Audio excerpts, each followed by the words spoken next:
allegiance. I pledge allegiance to the flag of the United States of America and to the republic for which it stands, one nation, under God, indivisible, with liberty and justice for all. Good evening. This is a special meeting of the Board of Education for the purpose of reviewing and analyzing the operating budget which is being proposed to the Board of Education. And we're deviating a small bit from our normal format this year, which I'll explain in a moment. But prior to beginning our work, I'd just like to point out that the administration and the Board of Ed sent a letter inviting our various town boards, our Board of Finance, Board of Selectmen, and the RTM members, and I see that many of you took advantage, and we're very delighted to see you here this evening. And there's so many of you. This is a little departure from our normal special meeting agenda, but I'd like to just go around the room, if we may, to the newly elected members of the RTM, the Board of Finance, and of course our own First Selectman, Dan Stewart, is with us tonight, so he needs no introduction, I'm sure. But if we could go around the room, please, and we'll start over there with Rich, if you'd like to introduce, just quick word, just introduce yourselves, please. Good evening, Richard Muckle from the RTM Third District. Craig Merriman from RTM District 1. Mark Wiggins, Board of Finance. No, I didn't know if I was supposed to introduce myself or not. Sure. Bill Sheehan, Board of Finance. I think we're on See you, Mark. Mark Balshassi, RTM, Third District. And Ron, would you like to introduce yourself? Oh, I thought they were still working over there. Ron Fedor, Board of Finance.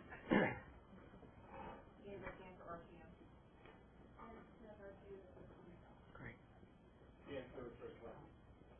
Thank you very much and welcome. I'd just like to preface before we begin to just tell you something about the format tonight. Our administrators will be giving us a detailed account of all of the cost centers associated with the budget this evening. There will be 4 of them: the district-wide services, staffing, instructional program, and technology.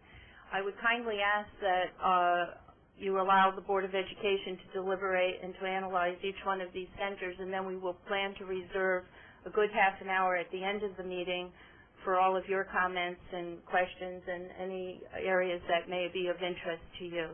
So if that's appropriate, we'll continue, and I'll turn the meeting over to our Superintendent, Mr. Dillon. Thank you, Kathleen. Good evening and Happy New Year to everyone, and thank you for joining us this evening. We have working copies of our budget over here on the table, so hopefully you've had an opportunity to pick up some of the copies, as well as the PowerPoints that we'll be utilizing this evening. By Monday, we'll place the budget onto the website as well as the PowerPoint, so it gives the opportunity for the community to have access. We're also taping tonight's meeting, and we'll have a chance to replay this on Channel 22 for the community. So it's really important that we keep everybody informed of the needs that we have for the school system. So on my way to work on Tuesday, I realized that I'm just about completing my first year here in Waterford.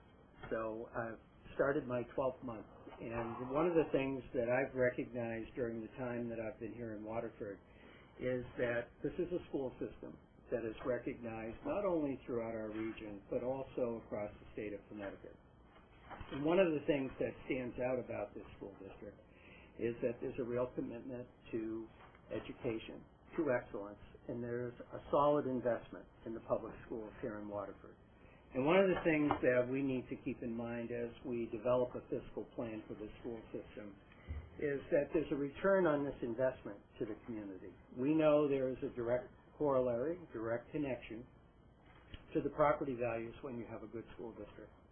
And so as we put together this fiscal plan, we kept that standard in mind, that we need to really protect the welfare of this community. It's important that we maximize every dollar that we're requesting, and that we know that times are challenging.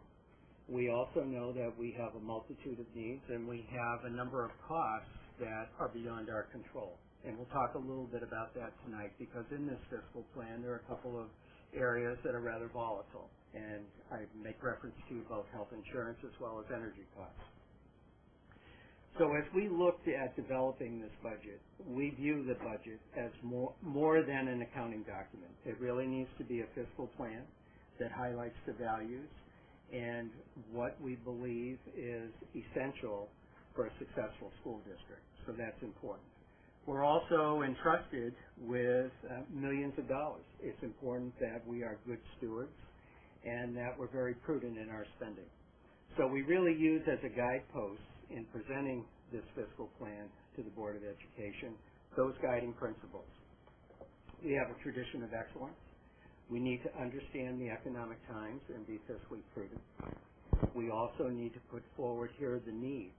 It would be great if this year we could also add the wants, but I'll tell you right up front, this is a fiscal plan that really addresses the needs of this district. It's also one that is, we've done a lot of reductions, just not last year, but the previous year. And what's really important for us is that we maintain the level of service, and we have that commitment to continuous improvement. It's absolutely essential that as we look at this budget, we're not standing still. And you've heard me say multiple times that, quite frankly, when the times are tough, that's when the tough get going. And your best, not only your best learning organizations, but your very best businesses take advantage of that opportunity to move forward. And those are the organizations that stand out. And so working closely with our administrative team, the fiscal plan that I want to present tonight is really outlining how we maintain those traditions of excellence, how we clearly identify our next level of work, because this is truly a district that's on the move, and that's absolutely essential. So tonight, Craig, along with, I was about to say Ron Melnick, however, Ron Melnick is ill tonight. So I'll be standing in for Ron, going over the district-wide services and those elements within the budget, along with Ed Cray. So tonight we're going to be discussing certain cost centers, certain areas within the budget. And so my portion at the beginning is really to provide you with an overview. So what's the story? What's the context behind this fiscal plan? We'll take a look at the district-wide services. We'll identify the staffing needs that we have in the instructional services that will support our educational program. We'll take a look at curriculum and instruction, professional development, our contracted services, tuition, resources, and our technology. Next week on the 12th, we'll have the opportunity to take a look at our special education cost center and the funds that are needed to support our students with special needs. We'll also take a look at the elementary schools, middle school, and high school, and we'll conclude with the buildings and grounds needs. On the 26th, we'll be coming back as a board to adopt a budget to move it forward to the other town bodies here in Waterford. So that's really the game plan for this evening. We want this to be highly interactive with the board. This is a workshop, and the goal for us is to really help you understand this proposal. So if you recall, when we met back in December, one of the things, as I gave you kind of the preview of the budget, is that we all have to understand that this is a very fluid process. You received this document on December 23rd. We know that we have two important variables, and we're going to learn about those variables along the way. We have a bus transportation bid out on the street. We will start to receive, the bids are due back to us on the 10th. By the time we get to our meeting on the 26th, we'll have a real idea of our transportation costs. So right now within the budget, as we get to that in the district-wide services, we have our very best judgment at this time. We also know that we're out to bid with our health insurance along with the town. And so what we talked about at our last meeting is the dollars that are placed in this budget are for level funding in the health insurance. We all know it's not going to remain level. But we're not aware of what the full increase will be. And so we talked about that we would come back in early March, once we get the bids in by mid-February, do the analysis, and as a board take a look at what our health insurance costs will be, and then what adjustments, if any, that we need to make, either up or down, as a result of that bid. But what you see in this budget document really is reflective of our best thinking and what we know today. We're building a budget that goes 18 months out. We started in the fall of 2011, and this is a financial plan that will take us to June 2013. So it's a very fluid process, and it's really important that we keep that in mind. We review and analyze on a daily basis. We already know since we've printed the budget, and that's why we have it in a loose leaf format this year, so that as things change, we're going to give you updated sheets that you can place in the document, and by the time we pass this on to the Board of Finance and to the RTM, we will also be updating March and May data as well. So that's an important thing to keep in mind. There's a reason why we've really used balance and restraint as our theme with this fiscal plan. We really need to balance the needs with also the financial reality of the economy. And Waterford is not immune from it. We know that our town has a number of stressors, and we need to be mindful of it. At the same time, we also need to put forward what those needs are. So we, as a learning organization, need to continuously improve, but also be very mindful of the taxpayer and of the community in which we reside. So what's really guiding us as we work through this budget development is the need for continuous improvement to keep moving the district forward, to really look at any containment in a variety of accounts, as well as some efficiencies and ways that we can avoid some costs. And I find that one of the very best indicators that you can determine whether a budget is really needs-based or not is that you really shouldn't be seeing 2 consecutive years with all the numbers looking exactly the same. We've set some very significant priorities. We've used as a strategy reallocation and redeployment. The redeployment comes to staffing. If we needed additional staff in some area, we pushed ourselves to say, is there a way that we could redeploy, reallocate those funds in order to meet that need? So that really guided us through this. And we kept pushing ourselves to say, is this really a need or is this a want? And then lastly is the volatility. And I'll sound like a broken record throughout tonight, and that really is in regards to the health insurance piece as well as with the energy costs. And we'll actually give you some real data as we take a look at this throughout the night. So here's what guided us as a group of administrators. We frequently hear the kind of cliche, well, it's time, you really all need to be thinking outside of the box. Personally, I'm rather tired of that expression. And so we really looked at keeping in mind that maybe there's a different way we could get at the same need that we have. And so we really pushed ourselves to think very differently, because yesterday's solutions really can't address today's problems. And we really pushed ourselves to think a little bit differently as we develop this plan. And my hope is that will become very clear and very apparent as we go through the process. I highlighted that we actually began this process right at the end of the last process. There were a number of questions that we raised that we wanted to do some additional research, and we just needed additional time to find out the answers to that. So we began that during the summer. We've worked very collaboratively with the town, and I think that's one of the strengths that I've recognized in the first year being here in Waterford. We work very closely with the first selectman, the town finance director. We frequently have conversations on ways that we can pool our resources, come up with ways of saving dollars and being a bit more efficient. From a needs-based perspective, this is enrollment driven. And we're looking at a slight decrease in enrollment, and that's going to impact our staffing and some of the other elements of this budget. We also looked very closely at the trend data. We know with new schools on board that the first year isn't always your best indicator. There are some very unique factors. We now have a little bit more data over more time, and Ron's done a great job really with his staff going back, taking a look at the data, really analyzing it, and do we really need as much as we had before, or maybe we under-budgeted? So when we get to that tonight, I'll be able to point that out to you.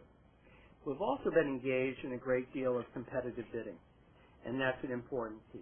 You'll see here not only the transportation with health insurance, but we also went out early fall on our electricity and our generation rates.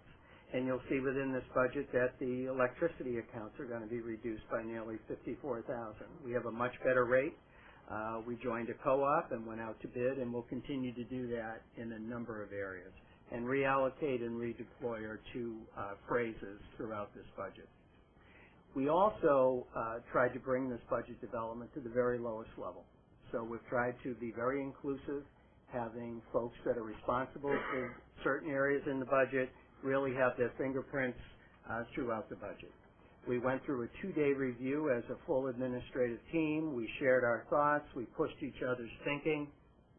We also identified a number of research questions, and it gave us a good 3 or 4 weeks to go out and find more information. The other important piece is that this board in the fall adopted budget assumptions. And so as you go throughout this budget, my hope is you will recognize that it supports those 9 or 10 assumptions that we've outlined back in the fall. So, needless to say, this budget is like putting together a puzzle. And so the first piece was really to identify it needs to be accountable. We should be results-oriented. We should be as fiscally prudent as possible. And we should be able to justify what's in this proposal. We ought to be data-driven. We ought to look at the trend data. It ought to guide us. We also should maintain that commitment of excellence and make sure that we're continuously improving. The second part is the affordability. We really need to be mindful of the economy and the times and be as cost-efficient, as effective as possible.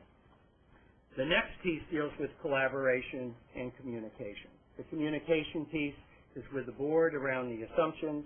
It's also with our staff, understanding the needs that we have with our program. And the collaboration is also with our town, because there are a number of shared services that you see throughout this budget, and that partnership is a very strong partnership with our town. I think just with the approach that we're taking with our workshops this year, we want to be very transparent. We want the other town boards to be involved.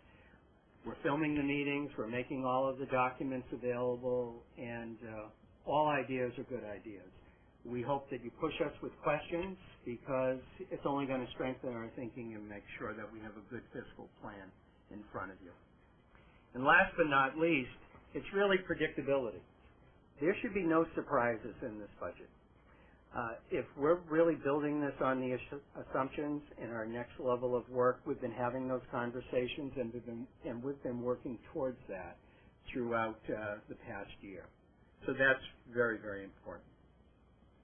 In the upper right-hand corner, I point to Roman numeral 9, and in the budget document, these are the budget assumptions that this fiscal plan needs to support.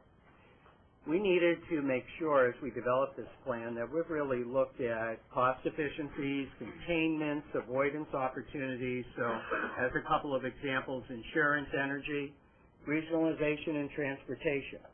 Just yesterday in this room we hosted 7 neighboring districts taking a look at, is there a way to regionalize our transportation for students who go to the various magnet schools, vocational tech. As I leave my house each morning, I come to the bottom of Fort Hill and I see buses with 12 or 13 students from a variety of towns pulling into Grasso Tech. We have East Lyme as neighbors, we have New London, we have Montville. Are there ways that we could cooperatively work with neighboring districts to reduce our transportation costs? We've taken the initiative. We've gone to Project Learn. We've asked them to be our partner to organize. We hosted the first meeting yesterday. We have our next meeting scheduled.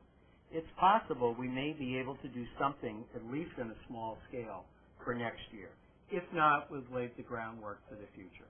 Because you'll notice as we get into transportation costs, in particular for special education, it's an increase of $110,000 in this budget. And so it's really important that we think about ways that we can work with our neighbors to reduce some of our costs. The board is very clear on the class size guidelines. We also know that the research strongly supports smaller class sizes, and so we've really taken that seriously in our staffing plan. Whether we like it or not, we have many federal and state mandates. Some are funded, some are underfunded, and some aren't funded at all.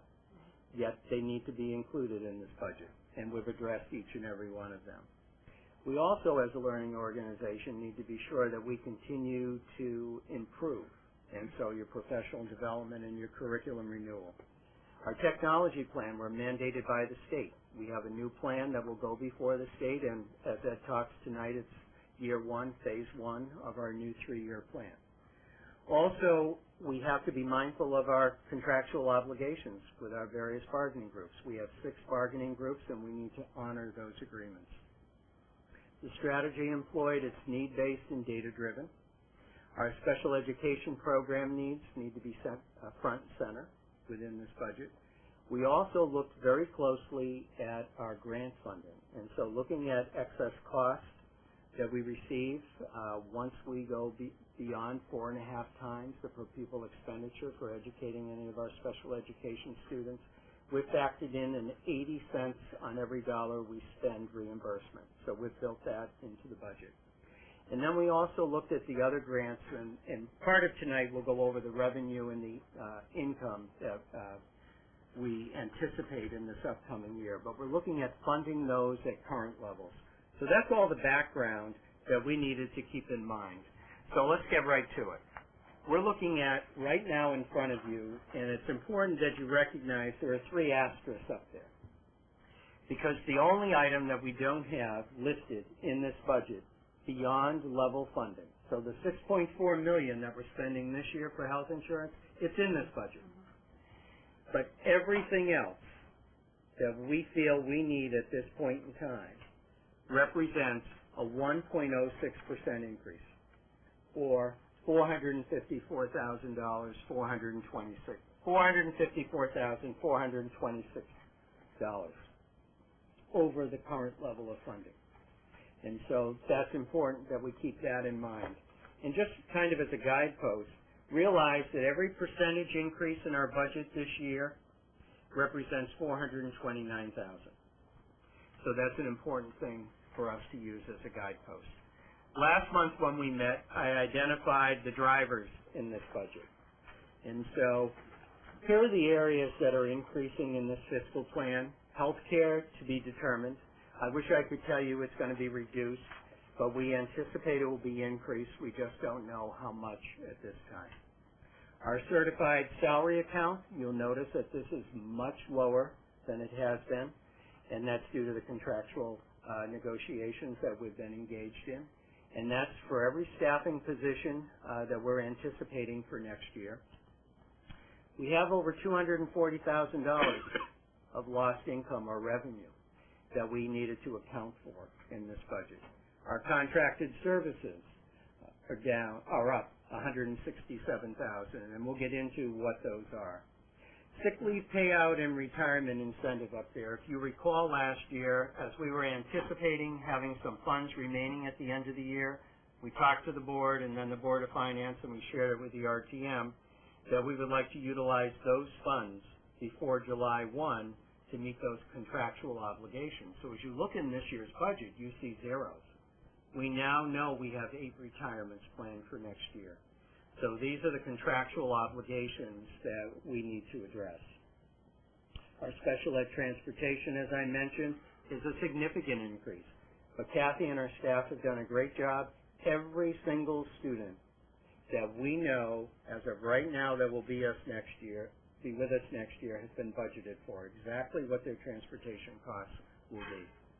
We know that diesel fuel, the guideline from the town is $3.29, so that's going to be an increase for our transportation costs with our buses, no matter what the bid is. We also know we have some software needs, and that also addresses our network operations as well as curriculum, as well as our system software. Instructional supplies, we reduced it by 30% in the current year. Well, the cupboard's there. There's an increase. We need approximately a 9% increase in that area. We'll have an opportunity when we talk to the principals next week to get into a further discussion. Life insurance costs due to contract obligations. Fuel oil, we're budgeting at $3.19 along with the town for that, so there's some increases, along with propane, and when you look at all the other items. So we have $1.268 million of increases in the budget. Down below you see the decreases. With the increase in special ed costs, we're also going to be eligible for some additional reimbursement.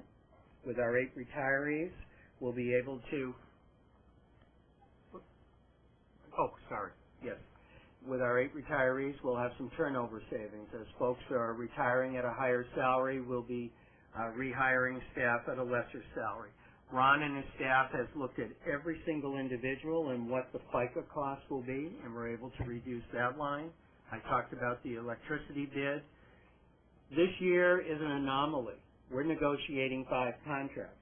I'm pleased to say we're negotiating 0 contracts next year. So we'll be able to reduce the legal account by that dollar amount. We're looking at being able to reduce our unemployment. You recall in the past year with the number of staff that we needed to reduce. So we have reduced that particular. We're looking at potentially 4 folks that will be in that category for 4 to 4.5 in the unemployment. Tuition and other line items for a little over $800,000.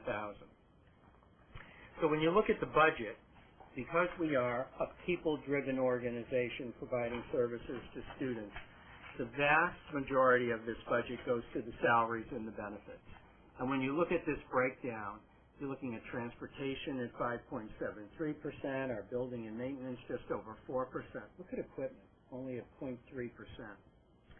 Your tuition at 3.63. So this is your breakdown to get to that dollar amount that I just had on the previous slide of a little over $43 million. But before we even started the budget, we needed to address a shortfall. We had an opportunity last year with some other funding to offset some of our costs. That funding is no longer available to us. Take a look at the difference in the job fund revenue. There is no job fund revenue this year. We utilized choice accounts as well as our Before Care Fund to offset some personnel costs. $170,000. That's not available to us this year. We have a smaller amount in our Learning Through Service grant, and in order to absorb that service, we need to put that back into our operating budget. There's your retirement costs. So $449,000 of new costs above and beyond what we're providing this year. And then you see your offset with the excess costs. So we began the development of this budget process with a $180,000 shortfall, or approximately a 0.4% increase right from the get-go. But again, at the beginning, I talked about that we're a learning organization and we need to continually improve and grow. And I would say to you in this budget, we haven't lost sight of that. We're looking at 4 areas, and Craig will talk about that when he speaks this evening. We're looking at the area of art, music, school counseling, and information technology.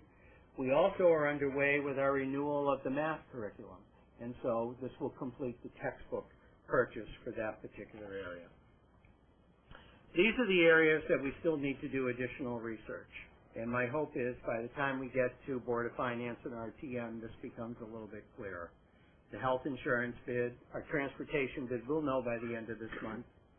I mentioned to you last week that we're really taking a look into an opportunity with an organization called Energy Education that could potentially reduce our energy costs. That's still in the planning and thinking stages, but we want to put that on the table because we're looking at a number of ways to be a little bit more efficient.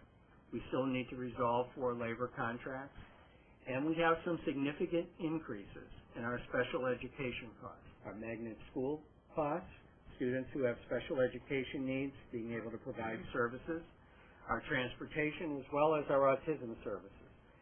I need to tell you that we're trying to think differently and trying to co-op with our neighbors around this. And so we're kind of leading the charge in the area, and my hope is maybe we'll be able to address some of those areas. If we can't, at least we've planted the seeds to get to them in the following year. So really it's just as a highlight as we think about this.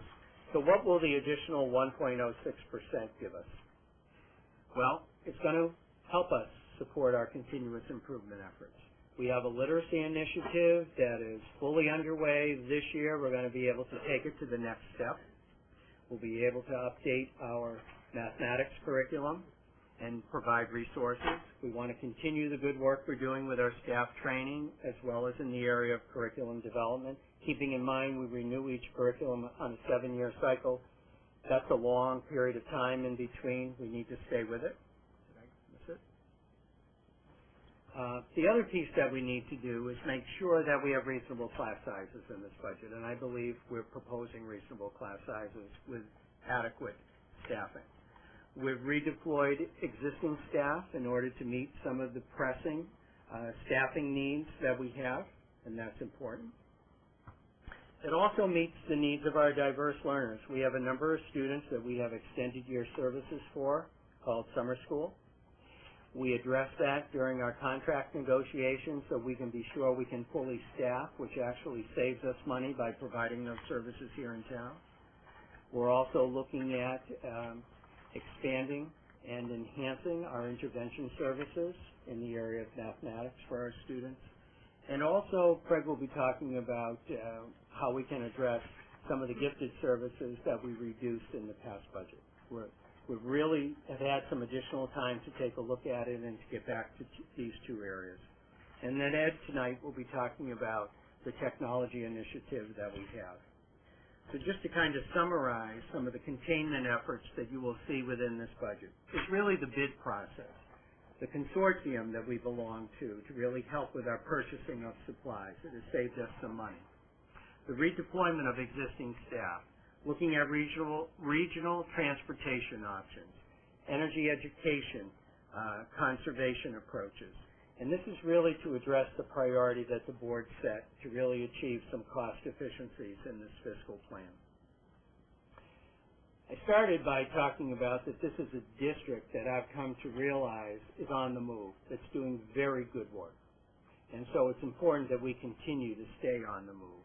It needs to be done with a responsible financial plan. It needs to protect the investment in Waterford's welfare. And what do I mean by that? Quite frankly, the decisions we make this year for 2012-13 will last a very long time. We need to take it seriously, and we need to make very good decisions. We need to preserve the quality that we have and to do that fiscally responsibly. We also need to spend each and every dollar wisely. And we really need to recognize the great support we have here in Waterford as we put together a fiscal plan. We have great support from our PTOs and parent organizations. We have great support from our educational foundation, our town partnership, our taxpayers, the boards here in town, and we really need to acknowledge it. And they've been very, very supportive, and that's why we're as good as we are. And that's why we're where we are as a school system. And so that's what this plan addresses. And so finally, this is our best strategic plan.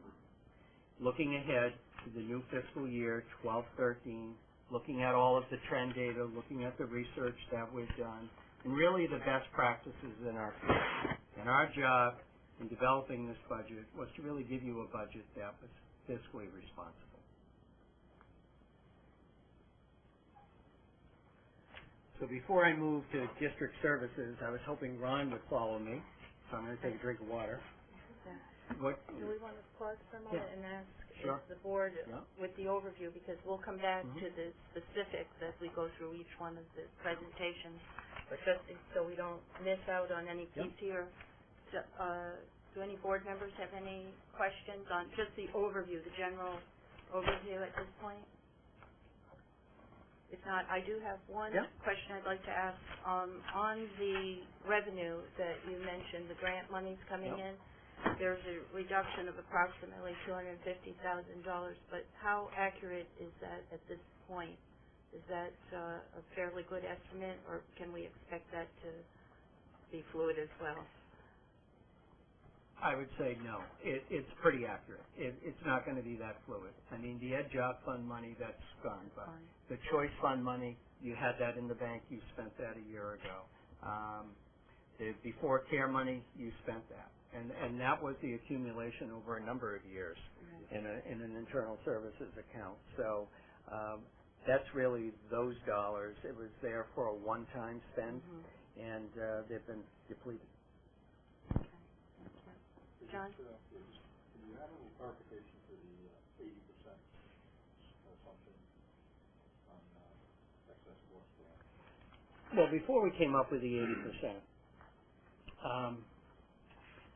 we made multiple phone calls to the State Department of Ed just to get a sense of that. Then Ron also made contact with other business directors, and Kathy talking with special ed directors, because some years you hear it's 70, some you hear it's 75, others it's 80. Now, of course, it was supposed to be 100% at one time, but it's 80%. And so right now, we're saying 80% with some confidence.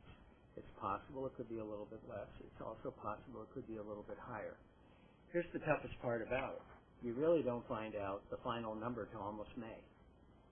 But everybody's in the same boat trying to put together their budgets. And we felt, John, that we could go with 80%. And just 80% of what dollar figure? So in order, What's the variability? and Kathy, jump in if I misspeak. So I'm going to use a number. Say it's, for the sake of conversation, it's $13,000 to educate a student here in Waterford. I happen to be a special education student, and the service that I need cost about $100,000. 4.5 times the $13,000 is what Waterford is obligated to pay. Any dollar over that amount, so let's just kind of round it up. Let's say that's $70,000. I think I'm kind of close. At $30,000, Waterford will get back 80% of that, which is $24,000. Did I do that right? So that, but you have to hit the threshold of 4.5 times your per pupil expenditure.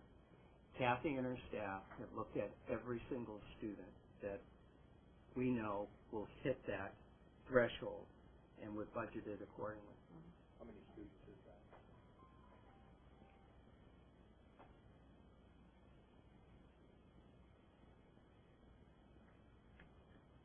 Right around 18 right now, as of October 1st.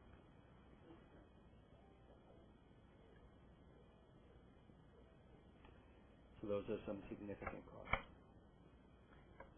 So the budget assumes that we will have to, in addition to 4.5 times the normal cost per student, that we will have to pick up 20% of the remaining. The excess So cost. it's 4.5. And that's all factored into this. Plus 20%. Yeah.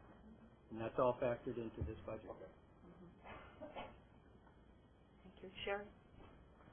You may be able to elaborate or answer this when we get to the staffing costs, but on slide number 18, in your closing comments, you mentioned that the budget preserves reasonable class sizes. Can you tell me if we're decreasing, or if we're increasing our class sizes, just, as an overview right now, or should we talk about that when we get to that? Well, actually, Craig's going to be getting to that as we get to that. With the reduction, as he gets into the enrollment, you'll see a reduction. We're projecting 78 fewer students next year. Of course, they're spread across kindergarten through grade 12, but we're looking at the elementary that we can reduce 2 FTEs. And so he'll be talking to you about that. And then next week, each of the elementary principals are going to show you there's 3 sections in first grade, if there are 3 sections, and what the class size will look like. Yes, go ahead. And this is just, I'm curious about the consortium that you use to buy supplies and paper. Is that through LEARN? Is that with the business managers? The business managers, yeah. Okay. It's statewide. It's a great opportunity. Good. It's a great opportunity. Jody? I don't know if you can answer this question, but do you foresee state legislature doing anything about the education cost sharing grant? Or are they going to drag their feet on that? Have you heard it? The best information that I have tonight is think about your 80%, and I think you're thinking about burden of proof. Is that what you're making a reference to? I don't know. It's kind of on pause right now, so it'll be interesting. We really don't. I mean, it's so the equation they use is so old. Yeah. And Waterford isn't the same town it was 20 right. years ago. And I just. Well, we have a legislative breakfast that both Kathleen and I will be attending later in January, and that will be a very hot topic. I just hope they do something. Thank you, and we'll move. We ready to shift? Yeah, we'll move to, and some of these questions are a little difficult because they're going to be approached as we go through You're right. the presentation, so you'll have a lot of opportunity to get into the specifics as we move along. So now we hit the nitty-gritty. Right. So let's take a look from a district-wide perspective. We want to take a look at employee benefits. We'll look at contracted services, transportation, insurance, the items listed there. As we get to each slide, it will reference page numbers in the budget document. So if you refer to pages 36 through 39, and let's take a look at the employee benefits. As you see here, we're looking at health insurance right now, level funding to be determined. The life insurance, the increase is as a result of a recent contract settlement. And your FICA employer's contribution is actually a reduction. As Ron has placed every staff member looking at what the taxes will be, both certified and non-certified, we see a reduction in our expenditure for FICA. So that's good news. We have 8 retirees that we know of, reduction in staff, and the FICA is also determined by the salary that we pay staff. So that will be a reduction in that particular account. When you take a look at the reimbursements, that's related to contractual agreements with our custodial maintenance. There's a shoe reimbursement with our staff for additional coursework. There are funds that are set up for that. So we see a slight reduction in that area. Earlier I mentioned in looking closely at the unemployment and what we anticipate for any reduction in force within this budget, that we could reduce this particular line item by $22,778. You know, one of the directions, as we did last year, going through the reductions that we needed to make, we first looked at the operational side before we got at the program side. So we looked at this very, very, very closely. The dollars that we can save on the operational side only strengthen the program side. So in these areas, you see some modest, but every dollar counts. When you move to the areas of workman compensation, we anticipate level funding.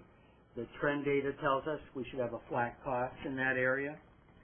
I've mentioned at least twice the unused sick leave and the retirement incentive. That's known. That's for the 8 staff members that will be retiring. And again, you see in our budget this year there was 0, so that's all an increase for us. Any questions on the employee benefits?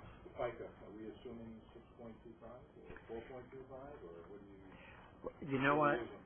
We're using the real numbers, and I wish I could tell you what they are because I've asked Ron that to make sure. The full is 6.25. I know I can locate it, and we're going to take down your questions, and we'll give you the answers to that. But this is taking each individual and exactly what the employer's contribution will be. I think one group is 645, and the other is 1 something. But we have it. Yep. Other questions regarding benefits? We do just have one on the life insurance piece. Yeah. That seemed to, did you comment on that? I did. In the recent teacher contract Right. negotiation, the life insurance benefit was Went up increased, 50. and this is the cost associated with Okay. it. Thank you. Okay, let's move to contracted services, and this can be found on 40 to 43.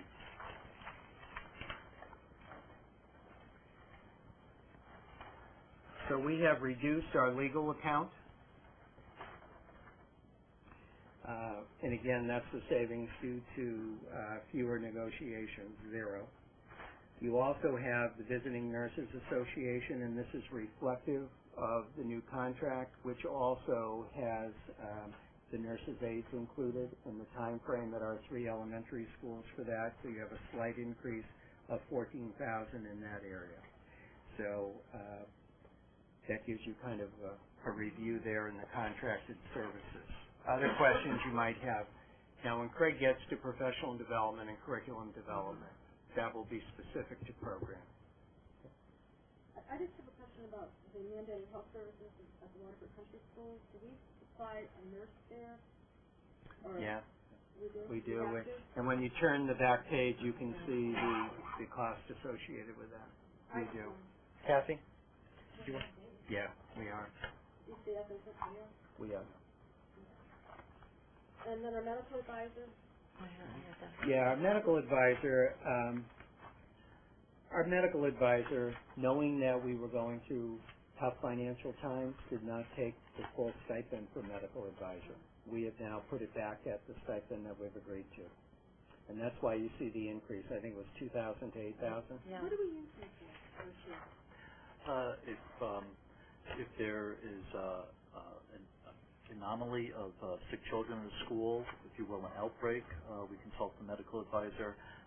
If there are some peculiar cases, they also give us some advice as they hear information coming down. And then for sometimes, as far as a PPT in special ed, there are times where we need to get some specific medical advice. Do they work along with the Visiting Nurses Association? They work, well, it's a separate entity, but they do work in concert.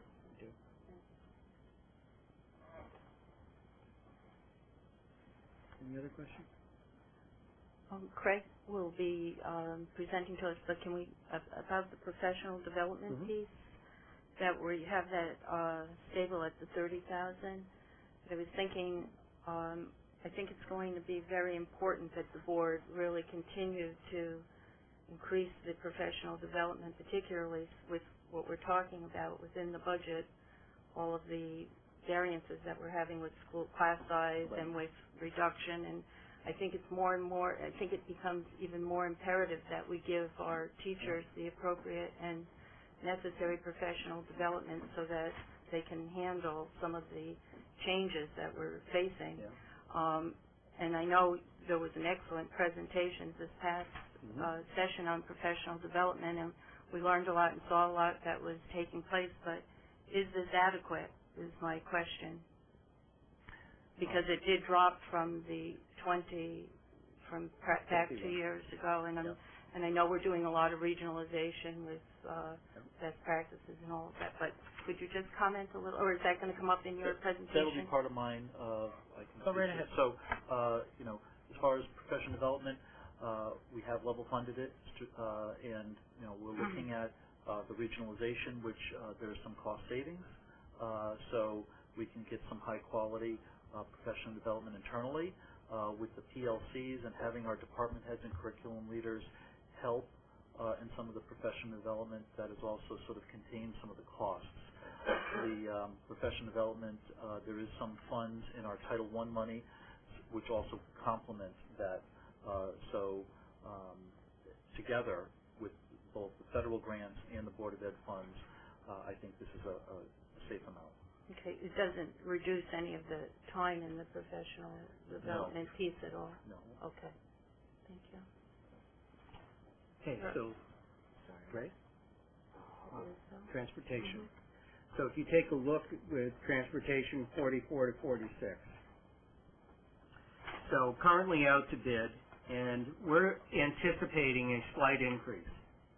One of the things that's important to keep in mind, with the board agreeing to go onto the regional calendar, we're actually saving almost $8,400 in transportation. So that's a cost efficiency for us. And so Ron, in taking a look at this budget, has factored that in. And so that's on the regular ed side.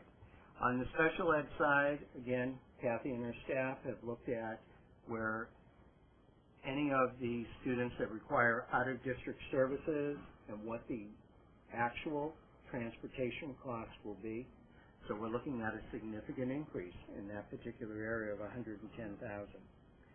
Again, based upon our enrollment and the sites that our students will be going to, in particular when they have some choices regarding high school, we're looking at a increase of a little over $6,000 for magnet school transportation. And diesel fuel is definitely going to be an increase.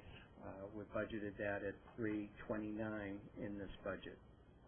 And so that you see in this particular account a couple of real drivers in this budget. Are there any questions? The contract that we're looking into out to bid right now, does that in any way lock us into a contract and doesn't allow us to explore like the regional to regionalize the transportation? Well, one of the things we did, David, very much like with a construction project, we did some ad alternates. And so one of the things we were talking about yesterday at this regional meeting is that we potentially could take the Voc Tech schools out, the magnet schools out, work with LEARN to organize and coordinate regional transportation. Our contractor would then handle all of the students who go to our Waterford schools. Let's price it out. Let's see what the cost will be. So the thing is we need to have somebody to dance with us on this. And so that was the hope and the outcome of this meeting yesterday. Because really, for us, all it will take is one or two partners. We could do it with one partner. I mean, we have 34 students to go to Grasso Tech. East Lyme has 13. We could put those two communities on the same bus. And so we just need to figure that out, how to do that. So that's one opportunity so that we have some flexibility, but also with the way Ron structured the bid, we're going to have some real competition. I think he reported we have 10 different vendors come to the information meeting. And so we'll see how many actually put in a bid next week. Just have one comment. I'm always very amazed at how well you figure out all the bus routes and the transportation, and how last year we were able to actually reduce 2 buses. And I'm wondering, with the reduction in the student enrollment this year, if there's any hope that maybe, well, we'll wait and see how we do with the bidding. But yeah.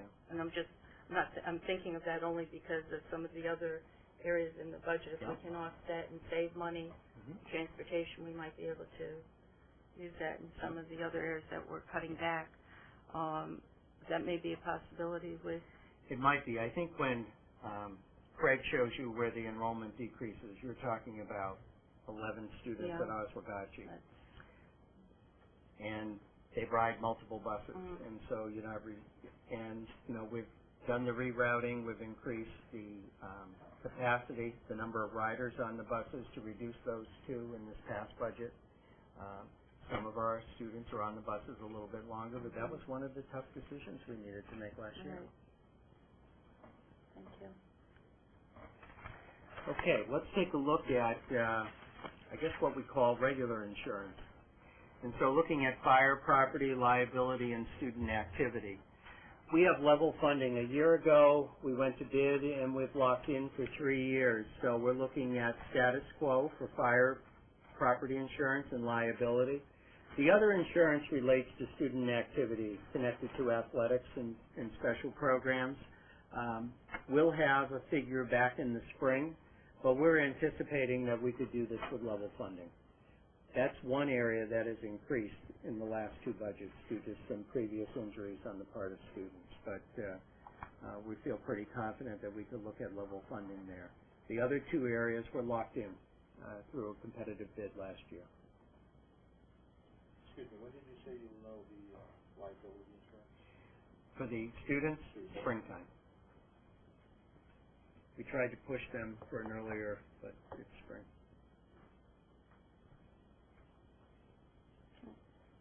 Other questions from the board? Just the auto liability. Which auto is that? The 2000? Our maintenance vehicles. We have several vehicles in our fleet. Okay. We just didn't know which one. That do plowing as well as service all of our schools. Thank you. Okay. Ed is going to address a portion of this, especially when we get to telephone and internet and that. But just to highlight a couple of things, and these are 2 areas with some savings. Not a whole lot, but again, another $13,000 in these 2 areas. And that's really looking at our use of postage as well as advertising. And we've really identified what do we need to advertise from a legal requirement, as well as are there some ways to contain some of the costs related to mailing. So we are fully taking advantage of our electronic postings and communication, and Jody knows this year with the parent liaisons from all of the schools, we're actually now having the schools do email blasts to the parents and working with their website. So we've really tried to look at some other ways of getting the message out. So in both the area of postage and advertising, we feel we can meet our legal obligations and still keep people well informed of what's happening in the school district.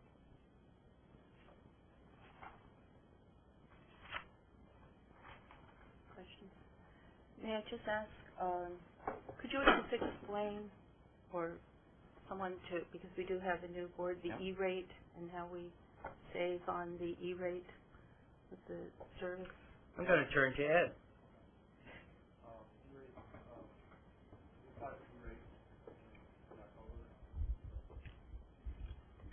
So we applied for E-rate in October for qualified services, and since we get a 40% reimbursement for communication type services from E-rate as long as it falls under. It's all based on free and reduced lunch student population. So we're always looking for any services we could take advantage of that are E-rate qualified and fall under that 40%. Great. Thank you. We just have 1 minute. It's just a comment. While I'm very thrilled about how we're saving with meeting, I hope we don't go without paperwork with the Board of Ed meeting in the future. I like to be able to scribble and write all over it, and I think that, we can try to do the savings everywhere, but I still would like to get the packet. I know when we went to the receiving all the news and everything, it's good, but you run out. It's difficult sometimes, and I think there's some paper that we do need. Just like to take that comment. Thank you. Okay. So let's look at other purchase services, and that's from 64 to 66. So there are two items that I want to highlight here. And conference meetings, Craig's going to be talking about, and when we get into field trips, that's going to connect with some of the school sites, in particular athletics, and Don will be addressing that next week. But we have a Board of Education policy. We have shared staff between schools, and we have maintenance and custodial staff that need to move about the district. And so this is being compliant with not only your policy, but also with the IRS guidelines. So you see, Ron, again, has really looked at the trend data. We're looking at approximately 13,000, a slight savings of 1938 in that particular area. And then also looking at our contracted services. And quite frankly, this is an accounting correction. This is removing the financial software from a contracted services, and it's actually placed in Ed's budget in the software. So as you get to see the software accounts going up, you're basically seeing a wash here. This 15,000 really needs to be placed in the software line item just to be compliant. And that's with our ADS software, which is our general ledger for our payroll. Any questions around those two items?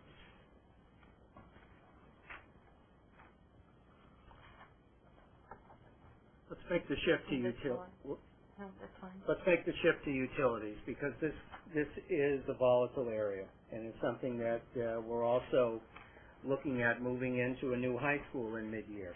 And so that was a real challenge, really, with Ron and Jay and the staff sitting down, really taking a close look at how would we project out any increases or any savings. And I think they've done a great job in this particular area. But there's a couple of important things that I want you to keep in mind. This budget reflects $3.54 for a gallon of gasoline, $3.29 for diesel, and $3.19 for heating oil. Today's prices are all above this. And so that's why I say this is a volatile area. Last year we were $175,000 in deficit in our budget in this particular area. And we were able to reallocate. We had to, we had to, in order to cover. So there was a transfer in that particular account. But these are the guidelines that both the board and the town is utilizing in their budget development. The other important factor, I would love this entire winter to be just like this month of December. we just experienced. But we're, you've got degree days. Will it be warm or will it be cold? And then when we look at the high school in particular with the utilities, the timing of the completion and when we move in, we'll be air conditioning the new high school. And then until demolition, we also need to provide some minimum utility support in the old high school. So again, that was a task that Ron and Jay took on, and it's reflected in the dollars that are being requested in this area. So here's the approach that we took. We really looked very closely at the trend data. We looked very closely at the new schools, and that was really helping us with the high school. What did it take for Great Neck, Oswegatchie, Quaker Hill when they came online in their first year? Heidi down in the finance office went through all the utility bills. We did a thorough analysis in that area. We looked at the very unique factors, that there was still some construction work going on to complete, to take care of the closing list. So those were all factored in. We also reached out to other school business officials across the state of Connecticut to gain some guidance there. And then Jay was extremely helpful with Ron, especially with the experience and the history that Jay has here in the district. And so if you take a look, let's take a look. So I think this is page 78. Yeah. So as you look through this area, we're looking at, well, actually 75 through 78. Again, based on this approach and the methodology with really looking very closely at our bills and the trend data, we see a slight decrease in our water service, a slight decrease in our sewer service, definitely an increase in fuel oil, and that's at $3.29. Electricity, as a result of our bid, we should be able to reduce electricity by 53,000 plus. Natural gas will be a reduction, but propane will be an increase. And again, looking at the historical consumption at each of our sites led us to these numbers. Yep. This assumes what about the high school? Moving in February. J minor? Yeah, February. Yeah. The what if question. What if we don't make that move in February? What do these numbers look like? What if we had this conversation? We anticipate one area being higher and another area being lower, right? You're looking at a decreased cost in your electricity because you're not going to be air conditioning the space, but you're gonna have an increase in your fuel oil needs as it would be if you had the school year as this year's budget. So the decrease that we have budgeted here, which is 53, would be larger. Would be larger, and the fuel oil would be higher. And this is the exact conversation we had internally that you're pushing us on. All other services would be about the same. Yep. Yep. So the upper on fuel versus the savings on electricity is about a wash? We hope. We know we're locked in on the electricity, so we're pretty confident there as knowing what our generation rate's going to be. The issue is going to be around oil. So it's to our advantage to make sure we move in February. Then we're going to. We are going to. I didn't say we weren't. We just have to plan for. We do. We do, but I think the key is that's the reason why I was right up front at the very beginning, just saying that's one of the unknowns. If we continue to have a winter like we're having now, I would be extremely confident, and I think where we are today, we're very confident. We're also enjoying a savings in natural gas on the new units that are on the roof of the high school now, which are about 30% more efficient than the units that we had taken on. Yep. And the important part, John, is if we're going to be in any difficulty with this, I'm going to wave the flag in the fall. you know. We'll know, much better in the fall, but again, we tried to play around with some worst-case scenarios, really rough and tough, winter, but, Ann's not here tonight, but Ann joined the building committee yesterday for a tour, and it's amazing the progress that's going on internally. I mean, there were like 70 workers on site. You see the envelope going around the building because we're going to be having temporary heat in there, so they'll be able to keep going. So we're really making some good progress there. So there isn't a great sensitivity in this budget to whether it's February or March or when we get into. Not yet. We think we've accounted for that. Okay. One of the things that we do on an annual basis within the budget, and this is in relationship to our capital plan with our copiers, there is an annual $52,000 that is set aside. We have a lease agreement. We have renegotiated this lease agreement last summertime to get better prices, but this helps us replace older equipment and make sure we have durable and reliable equipment for our staff. And so this is the dollar amount that we put aside on an annual basis. This is a good fiscal plan to do it this way. Okay. Are the copy machines working okay in all the schools? Do we still have problems with them? I think from time to time we have problems. Sometimes we may cause them, and other times the equipment. The operator error, we have that at work too. Yeah. But this is better than us owning. Oh, Like significant. we did Yeah, yeah. Well, you know, it was interesting last year during the budget process, is it Ted Olinsky? Vinsu talked about the East Line budget, and both Michael and I had a chance to go over and sit with the business officials over in East Line. We spent a day going through our two budgets, respective budgets, and then came back and I met with Ted and shared what we found out. It was very interesting. We were able to help them. We have lower copier costs than they did, and so we were able to share some practices back and forth, and it was a nice reinforcement of the approach that was taken. Yeah, I think that historically we had hit a time when we had to replace so many, and the cost was, Cheryl remembers that very well, and we had to go back, and I think this has really saved, and it's been an much easier way to budget, but so I think it's much better than the purchase. Yeah, no. So I want to take you back to the front of the book, and this gets at the revenue, and so I'm looking at pages 2 through 6. And there are three sources that we receive some revenue. That's federal, state, and local. And there are three different uses. So from an educational cost sharing, that money comes directly to the town. That helps offset the bottom line in the budget when the Board of Ed and the town are added together. And so that provides some direct support to the town. There are grants that we receive that come with many strings attached, and the best example is IDEA, and that really helps us offset some of our special education costs. However, it also holds us very accountable to some very stringent requirements. And then there are also some revenue sources that help support our services, and I'm referring to community use.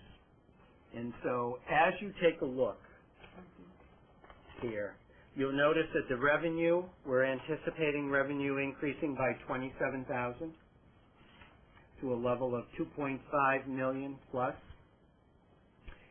That funding comes from federal, state, and local sources. The community use revenue we'll be able to finalize, we hope, by the time we adopt the budget at the end of January. We're anticipating more community use revenue. In monitoring this, we're seeing greater use of the facilities by the community. And then as we think about it down the road, we're already anticipating with the new high school even additional use. So we're working with the town on this right now, so we should have a final number for you at the 26th. And then what's very helpful is really looking at 5 and 6 so that you can see what each of these grants provide income to help offset. And if you go to the back of page 4, the revenue we receive helps offset the salaries in these particular positions within the budget. Both the certified staff, special ed director, as well as our paraprofessional staff. And then you can see the excess costs both from public, in-district, and private. And below, you see how our cooperative agreement with the town offsets some of the salaries for these services. And again, in partnership with the town, between maintenance, custodial support, as well as IT, we have a very strong relationship. And so as you look at the bottom line, you see a slight increase in the grand total that's projected in revenue for 2012-13. And when you look over on page 3, and you go to the far right, the top number are the dollars that we receive now and what we anticipate next year. I met with Paul Patrone this afternoon, and one of the things I said to Paul is I said, this is a much more positive message right now than last year when I first arrived. We were facing a $1.6 million cut. And so as we look at this fiscal plan, right now we're looking at an increase of $454,000 before we get to the health insurance issue. And as you look at this, it's maintaining the level of service and enhancing it. And that's through some cost efficiency, some containments, and really thinking a little bit differently about some of the uses of our staff and the uses of some of the dollars within this budget. And so what this really does is give you a sense that the approach that we're taking here has been a team approach. We've involved as many folks as possible in this development. We've worked closely with the town. We know we have some pending issues because this is an early budget process, and that it's needs-based. We've looked at data. In the section that I've just gone through with you in the district-wide, it's all data-driven. I mean, there's been a good, thorough analysis of the trends. And our goal in the district-wide accounts is how can we save some funds in the operating end of things in order to make sure that we have the program strong for our students and for our staff. So any questions that you have? Sure. On the before care revenue of $109,000, was that a grant? No. So in the elementary schools, there's a before care option which we service. In the after-school program, it's through Caroline. So we've collected those revenues, and it pays for the staff member there. Sometimes it also pays for those games that they have in the cafeterias. But that has been just building in an internal service fund.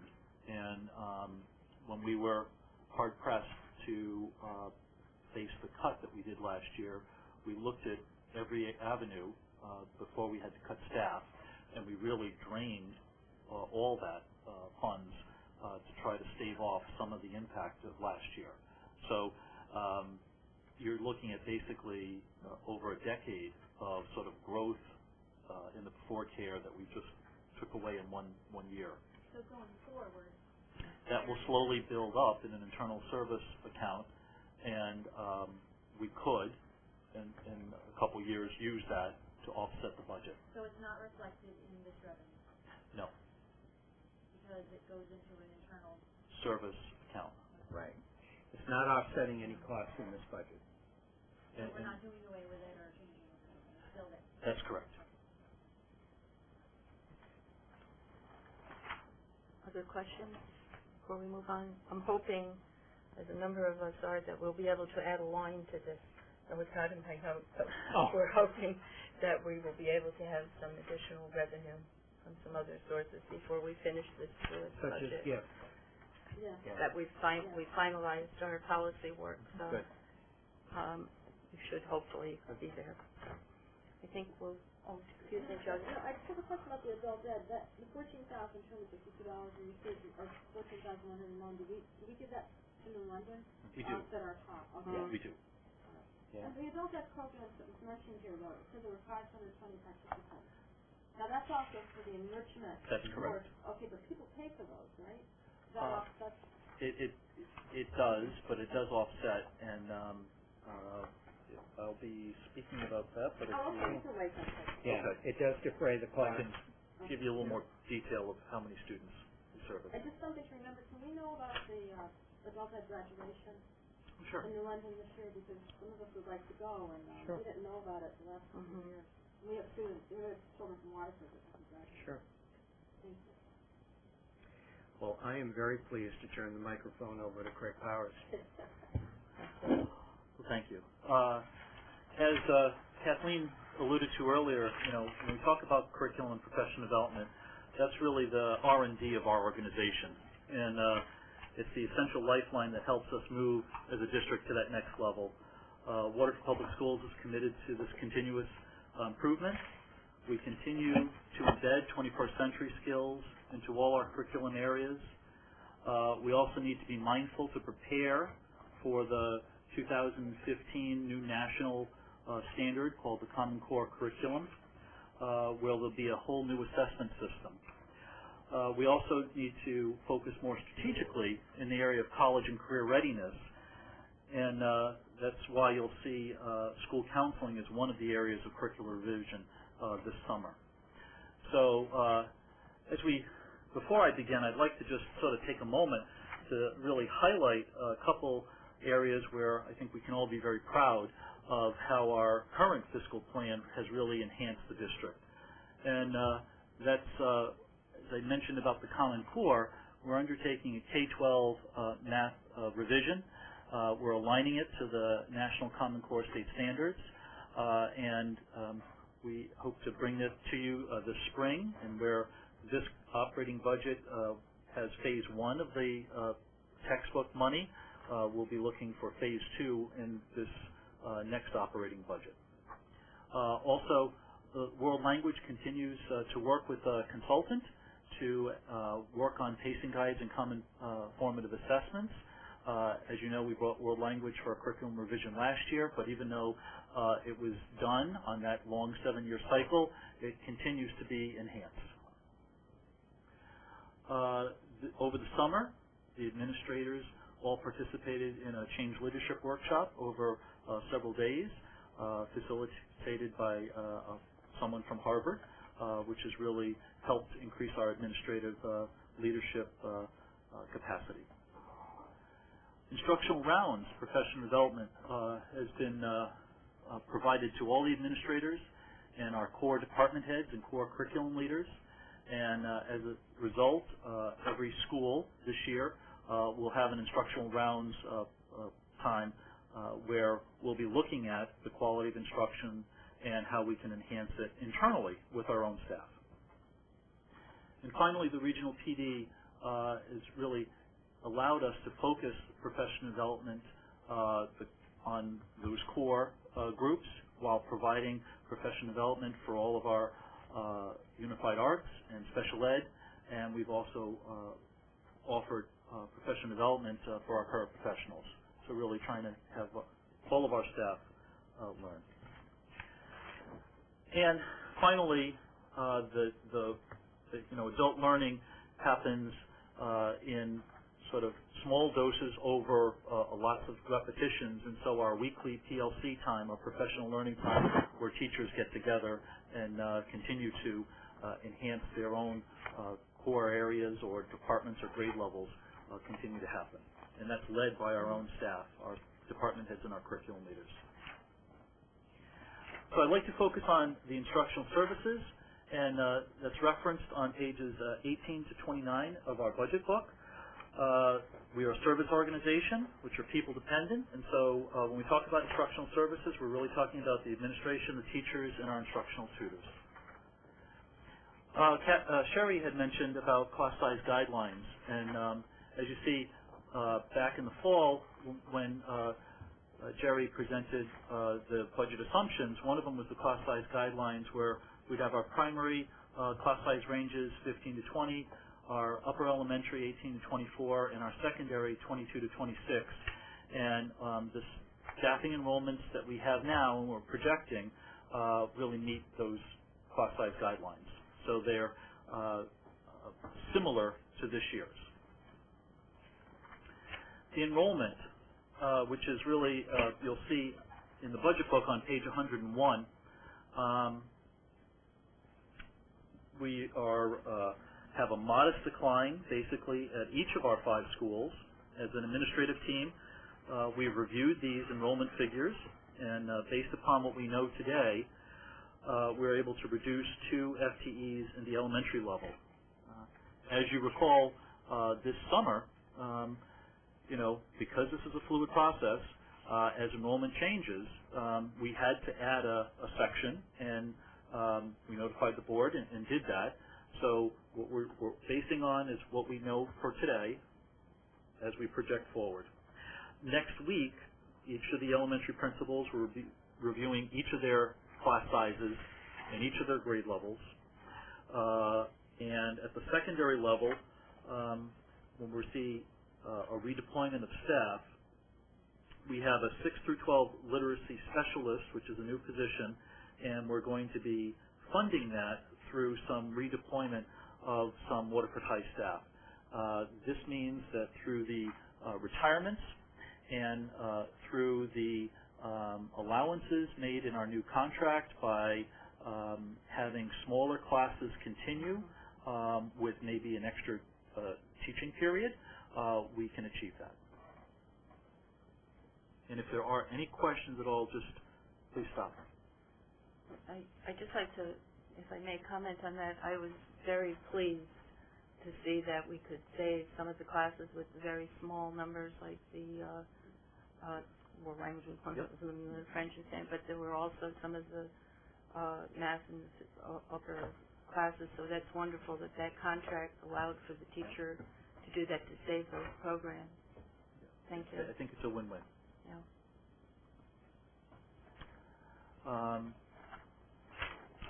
Certified staffing, and really focusing on page 18. This chart really represents, if we do a look back, a 3-year look back in the 2009-10 school year to what we're projecting for the 2012-13 school year, there's really been a 19.7 FTE reduction over those past 3 years. These reductions have been enrollment driven. Our staffing, though, plan really shows we're trying to level that off, and we're only seeing a net change of 2. Specifically, as we talk about our staffing changes, in the district currently employs 253.66 FTEs.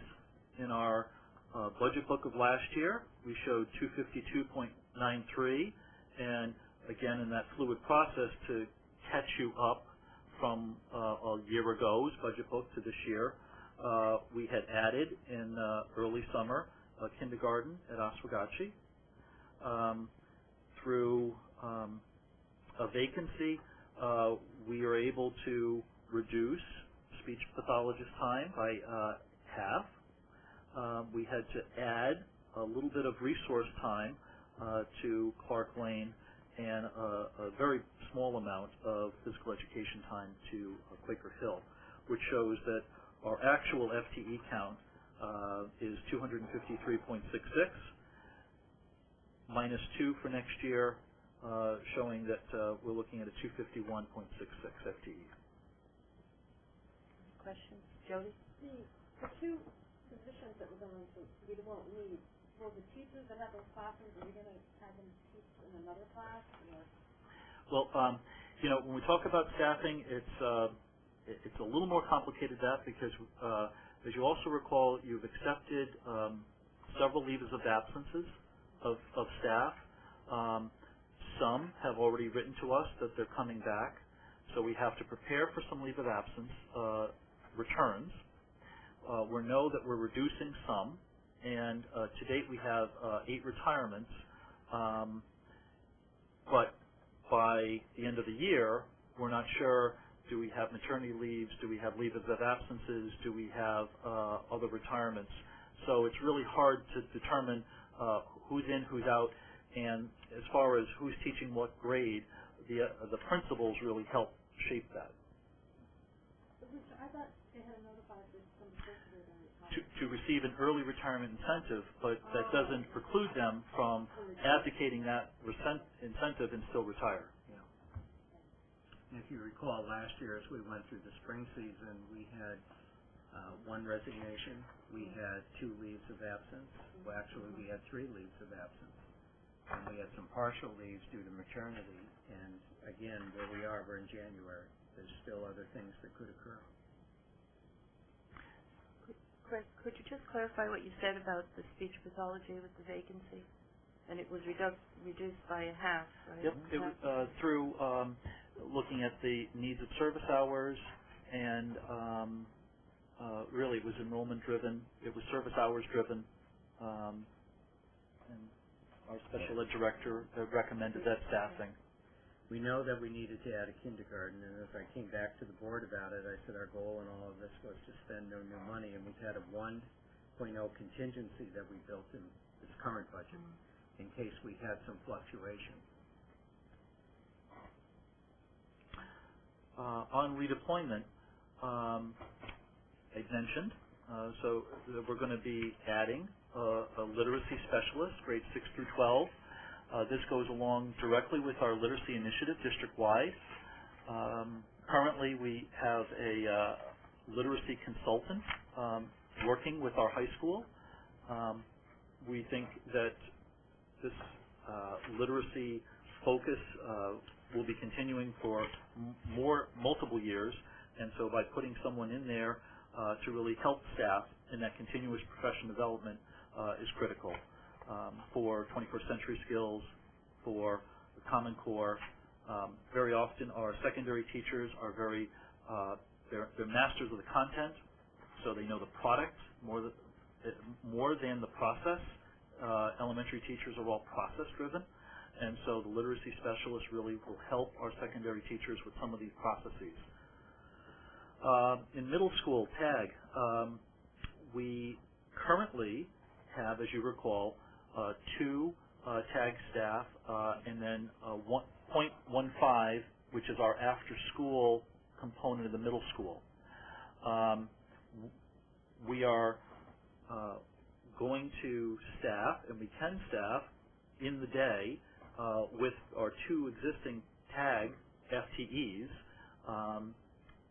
Some of the complications was around certification last year, and I met with staff and we're working through.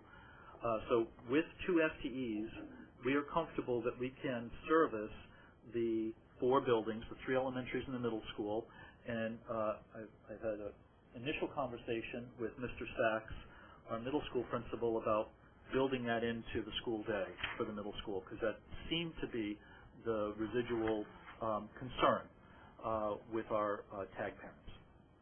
So this would be a restoration of the cut that we made where we moved it to after school. And so having more time to really work through this, we feel that we can meet this need. The additional benefit is when we talk about informational technology, we're really talking about technology literacy skills. And so when we say that, back in the dark ages when we all went to school, we went to a library, and the media, the information that we had was pre-vetted by the library. Most research is done through Google, and so then do you know if it's a good website, if it's a reliable website, how reputable the source is? That's what I mean by technology literacy skills.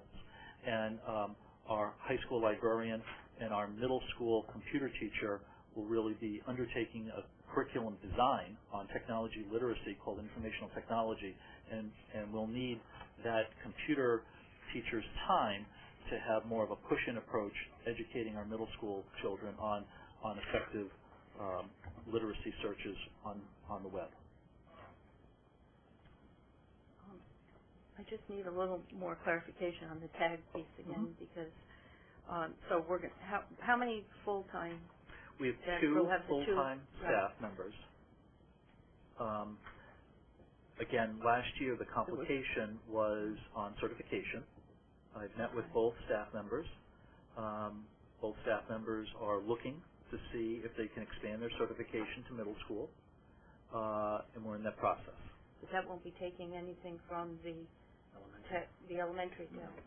No. Right now, the elementary principals have effectively utilized their TAG staff by supporting the response to intervention, or that sort of support time.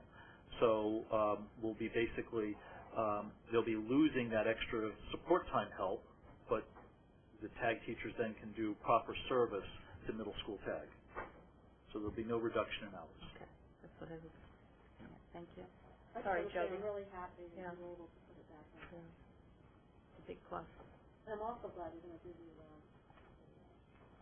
informational technology. Because Jim gave an excellent presentation about all the websites and everything that children go to now. That was amazing. So I'm glad we're doing something like that.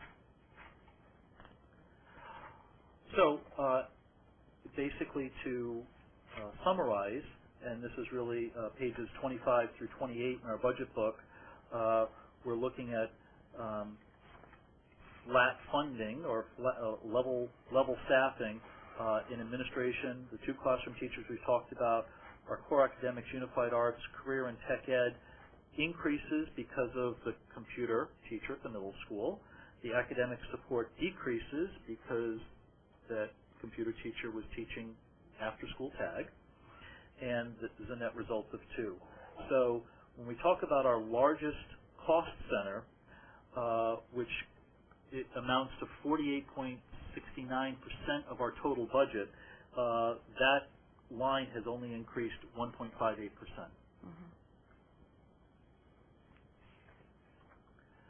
Going on to support services, and these are really all the other staff that are critical to the operation of the school system. We talk about secretaries, paraprofessionals, custodian, maintenance, technology staff, student support services, and our part-time school staff. I refer you to page 30 of the budget book, where we have a breakdown of our support service. And again, doing that 3-year look back from 09-10 to next year's 12-13, we really have reduced our support staff by 3.97 FTEs. And breaking that out, the redeployment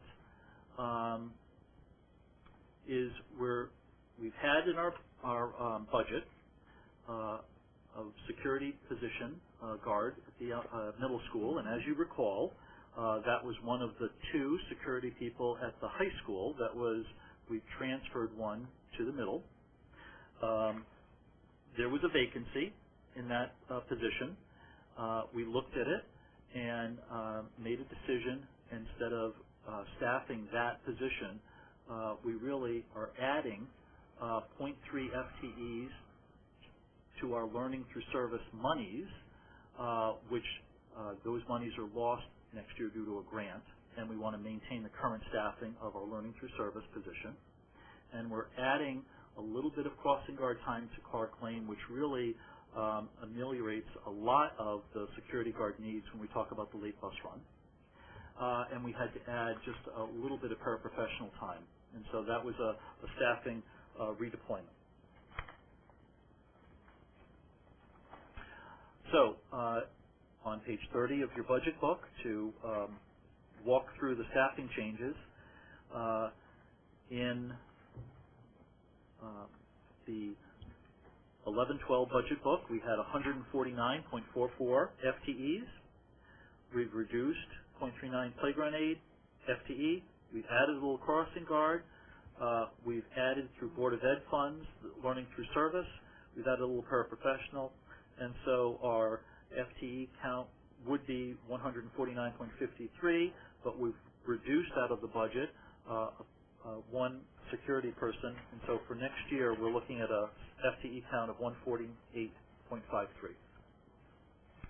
And in summary, on page 35 of your budget book, you really see that very level-funded, flat staffing plan, and our total support services, which represents over 11% of our budget, has only gone up by 0.77%. Jody? Do teachers go out to do stuff along with the playground aides, or is it just the playground aides? Playground aides, there are some other support staff support. Teachers are not banned from going out there, but that's their time where they have to also consume lunch. So it's really a... Is one enough? Oh, there are more than one at each elementary school. So when I say FTEs, it's full-time equivalent, and we don't have playground people working full day. Oh, I see. So the full-time equivalent is not a body count. Yeah, many people. The elementary schools are larger now. Absolutely. I'm wondering how they use the... Yep. Okay, thank you. Yep. Any other questions from the board? Craig, if I may, John, go ahead. I just would like to point out, first of all, it's great work, and looking and how I know we're talking about all the cost efficiencies and doing the best we can with the limited resources. But when we went back to our evaluation, when we had our goal setting, I believe the board, we discussed the Learning Through Service program, and we had some presentations. And while it's a good ad, because I know we lost half that money through the ARA funds and the job coach and all that, I think the board, we talked about that we would have liked to have seen it put back in at a full position and then have the dialogue as to where we would go with our reductions. So just to give you a dollar amount, to bring it up 0.13 more to a 1.0 or full-time status would be an additional $6,200. That's what I thought. And so that's something to consider on the 26th. Right. Okay. Thank you. Just some inconsistencies in numbers that you have here. Craig, your increase in certified staff is dollar amount is different than what Jerry presented earlier. And you guys entitled to listen to the right number. The increase in support staff of 38.5, is that in your geographic line, slide 11, is that 38,000 included in the other line item? Help me with your page numbers. I'm sorry. Craig, slide I saw it. This one here. Is this 38,000 included in Jerry's slide 11 other line item? no, it would be under staffing globally. Let me get this page. It's a large number, but it didn't appear individually on the cost drivers. Well, your certified staff, that's certified staff, so that would be our teachers and administrators. Not the support staff. Correct. Oh, so it would... Your dollar amount didn't match his dollar amount. Really? Yeah. So then I was just asking about the 38,000. Is that included in the 53,475? In your other line item, It would, yes. yes, in that one. It is.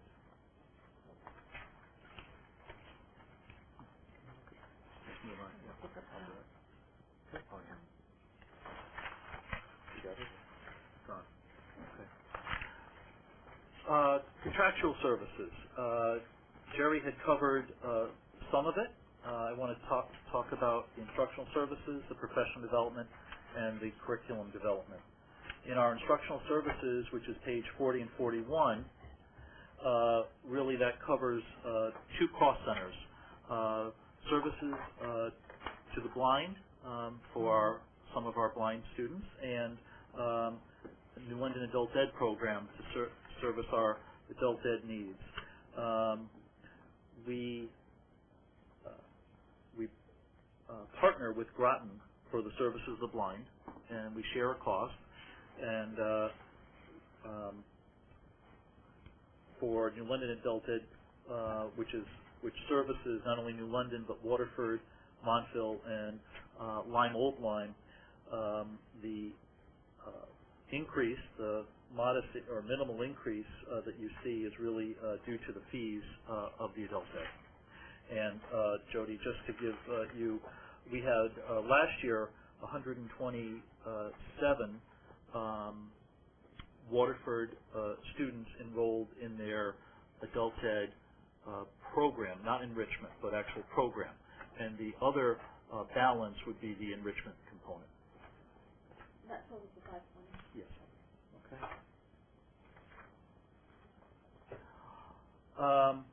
Professional development is our continuous learning for our adult staff.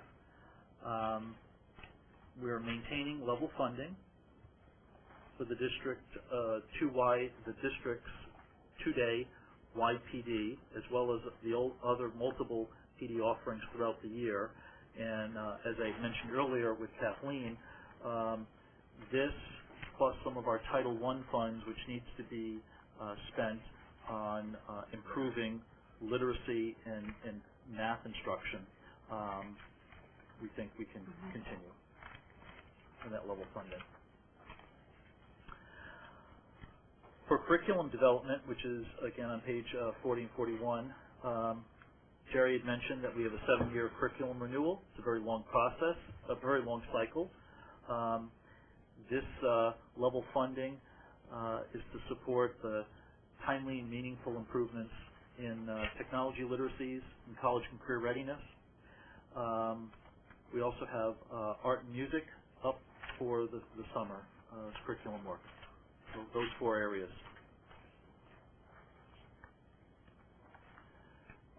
Tuition. Project Oceanology, a very unique feature to Southeastern Connecticut, which supports our curriculum at the secondary level. The fee structure is really set by Project O. Services all of our 6th graders and between 100 and 150 high school students.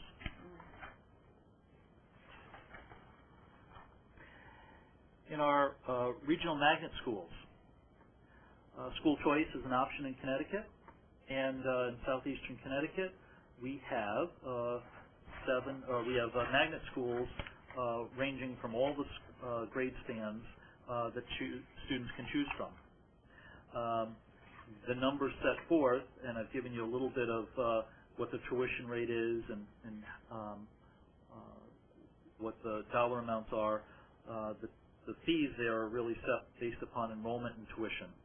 And currently at RMMS we have 32 students, Ledyard Boag 12, Dual Language 7, Marine Science 8, and Science and Technology 24.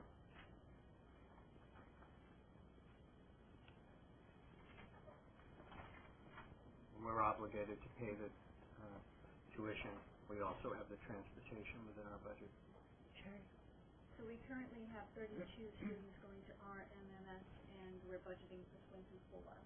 Yes, and so when RMMS was created, we entered into an agreement with Learn that we would only fund paying tuition of 24, and then Learn, if they had room, could accept more, and they would only get what the state gives Learn on based upon October 1 enrollment, but they wouldn't receive the additional tuition from Waterford. We had actually made that agreement and capped.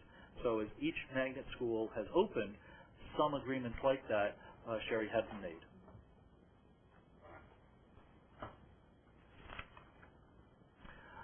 Other purchase services, referring to page 64 and 65 in the budget. I want to specifically just sort of give you the overview on conferences and meetings. All the principals will address their needs-based requests. This line really complements the PD account, which together fund the annual CEU requirements needed to maintain certification. Although there is a slight increase of $837 globally, this account is primarily level funded.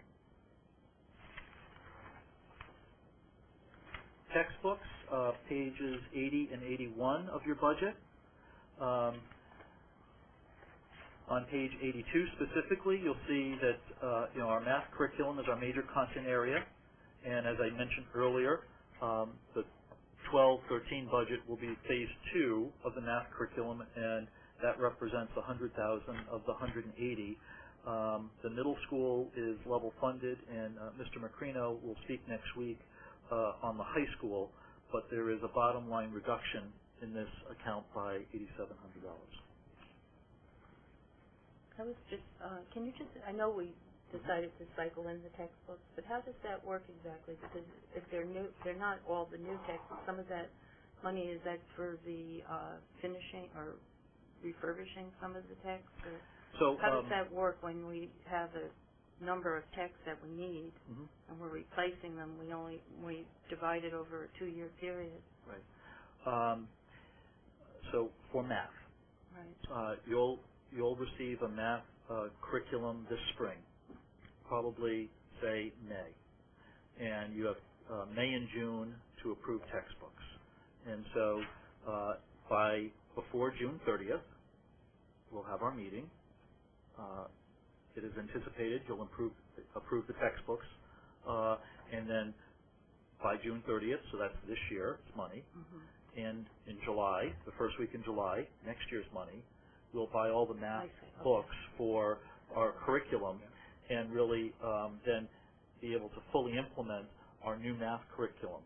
And what we had to do is we had to align our major curriculum areas with our minor curriculum areas to balance off that textbook. So this summer, when you talk about art, music, school counseling, and informational technologies, those are not high-cost instructional textbook accounts. Thank you, Chris. Library books, overall level funded, there's an increase at Clark Lane to support new programs, which Mr. Sachs will speak about next week. But overall, library books are reduced by $5,200. Other purchased materials, again, overall level funded. There's a decrease at Clark Lane, and that monies were really reallocated through to audiovisuals. And again, Mr. Sachs will speak about that next week. And finally, dues and fees on pages 90 to 93. This is really another area that supports our instructional program. Professional development is the R&D of our organization, and we're very selective with regards to the dues we fund. There is a slight overall reduction of $139, and we're happy to answer any questions. I'd just like to point out, just to clarify, that we did make a substantial reduction in that category last year when we're no longer a member of certain national organizations. So just as a reminder, we'll still do that. Just in conclusion, Waterford Public Schools is committed to continuous improvement. We're a service organization that is really people dependent, and so staffing, professional development are critical. It's a needs-based request. This is primarily level funded. There's a redeployment of staff where practicable, and it really supports our next level of work. Thank you, Craig.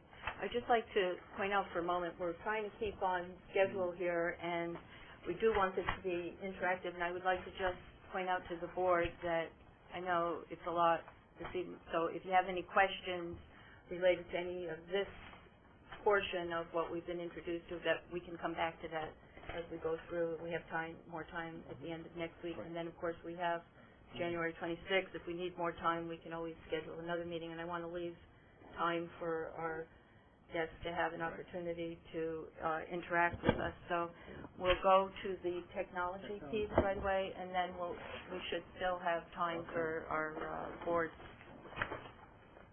But we have a lot of questions, so we can reserve some of them.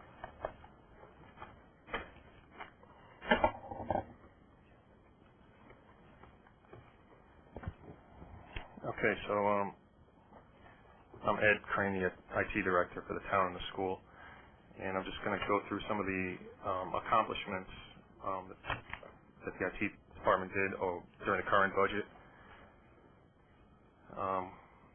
It's related to cost containment, savings,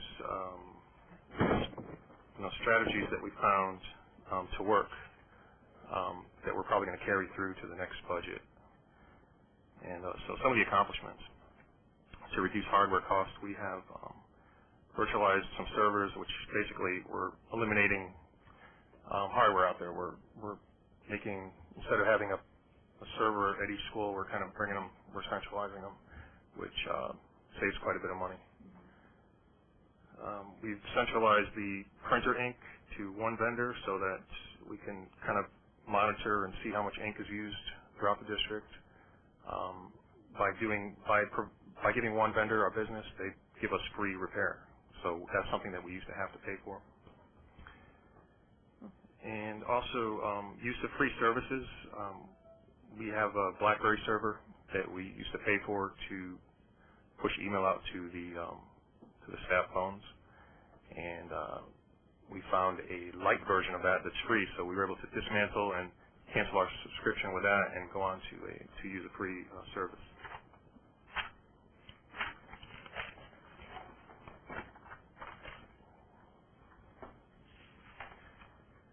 Another kind of neat thing we're doing is over the years we've connected all of our buildings with fiber optic cable, which kind of frees us from negotiating with ISPs or telecommunication vendors to connect data throughout the school. So that's been completed last year, and we've actually started to utilize that fiber for more than just computers. We're using it for television, security, telephones, and of course internet access. So that's something we've realized that's a great savings. And that actually having that fiber allows us to help host more services centrally. So some more services that we are able to host now are all the student data and grades and everything. It's all hosted here at central office because the fiber ties everything together. So that saves on costs, hardware costs, and also labor costs, because we don't have to run around fixing these things. Another thing that we've done is improve parent involvement via technology. So we've always had some kind of, we've had a website, obviously, and over the last year we put a lot more effort into opening up more information and more interaction with the parents, and we're going to continue to do that.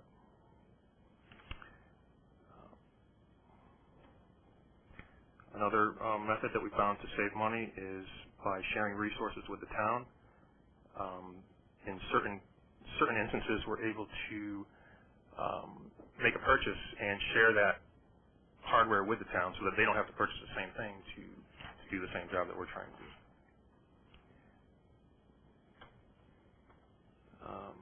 And then there's mobile technology. So we found that we no longer buy laptops for students. We purchase, we've been trying e-readers, we've been trying Nooks, iPads. All those things are cheaper than laptops, and we find that so far this is something we've just done, and we're finding that they're able to do the same things, if not more, with these less expensive devices.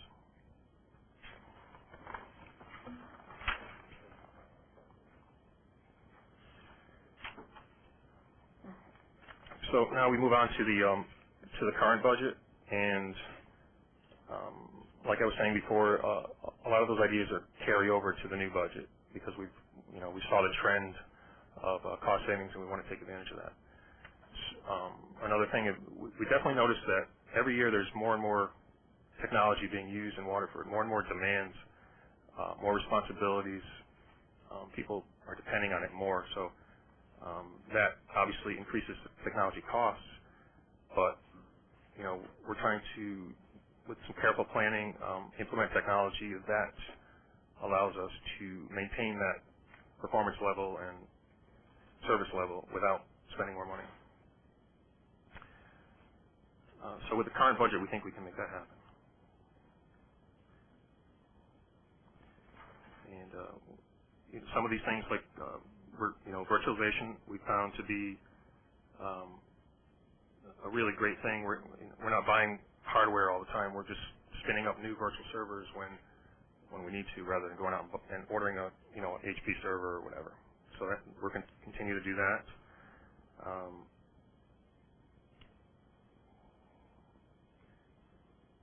We're introducing better student-teacher collaborations. We're looking at tools that are free, such as Google Apps and other services out there that are, run by professional, very experienced people, but they're actually free, and a lot of schools are jumping on board to that.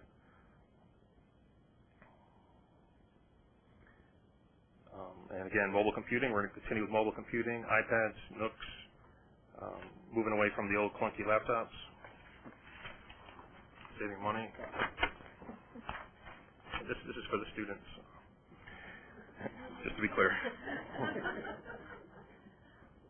Another thing we're doing is we're trying to find places where we can automate processes. Instead of having 2 employees doing the same job, we're trying to write scripts and do auto import-export of data flow between systems to eliminate the dual entry and the dual work, save money there. And we're also trying to maintain the ease of use of the network. We're trying to make it easy, user-friendly for the students and teachers so that they actually can be very productive on the system. So now we're into the equipment, and this is just some detail of the different accounts that technology department uses. And the first item is infrastructure maintenance. It's the largest item in the equipment, and that is servers, storage, data equipment, switches, routers,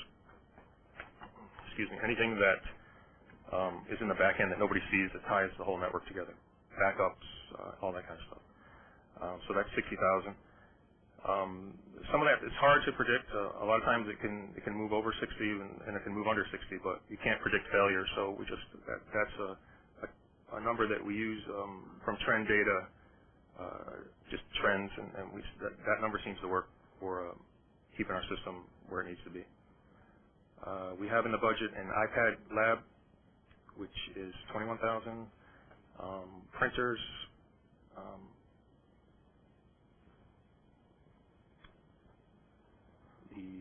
the laptop line shouldn't be in there, but the printers is $9,500. We have 15 PC replacements. Those, we're not buying any new computers. The PCs is just for a pool. Anything that fails, we're going to replace. We found that 15 is a good number each year to sustain and replace any computers that fail.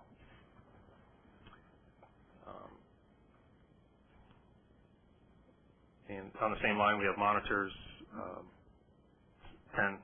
The monitor fails, we replace it. So we're not adding more. These are just replacement to support replacement. And as I was saying, the increase in technology every year, well, the storage also increases, so we have to buy more hard drives, more data storage, more tape, backups, and all that. Projector replacement, we have a lot of projectors out there, and they've been hanging in there, but we found that this number will sustain that. We're also looking at some Elmos that enhance the projector in a classroom by letting teachers present a different way. And so the total for that is $130,000 for equipment, which is pretty much that's a total of all that pages. I just wanted to. That is a decrease. And it's a decrease from the current level of funding.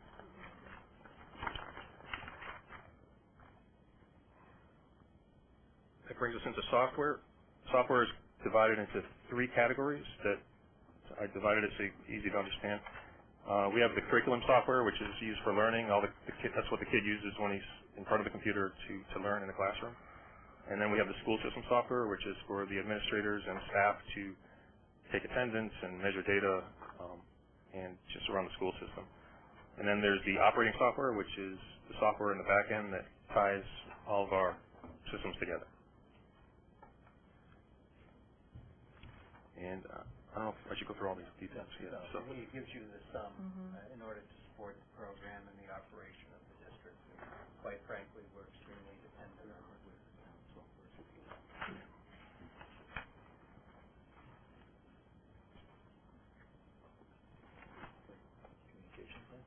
yeah, so then we go to communications.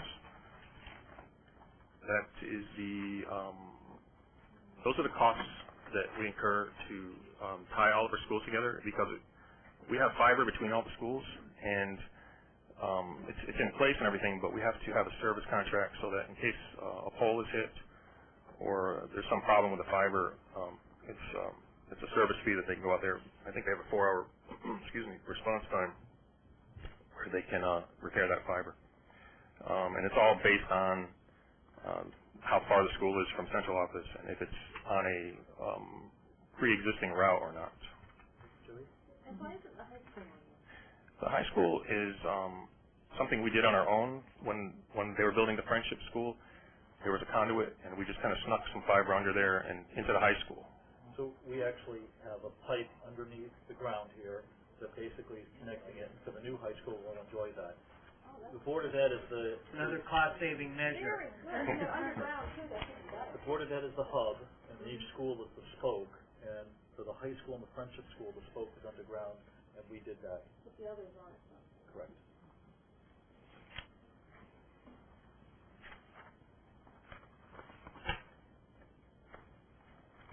Support is contracted services that we utilize when when we face a problem that is beyond our expertise. We do have different employees with different skill levels, but sometimes when we're doing something new, it's beyond our skill set, and we have to have somebody come in and help us with it. So I listed those out there. Then we move to repair. Things break, and we have some things are under warranty and some aren't, and some things we buy extended coverage for, and some we just buy spare parts for. So that's kind of a breakdown of how we maintain our system as far as replacing defective parts. And the summary is listed there. Add all those together, it's $458,538.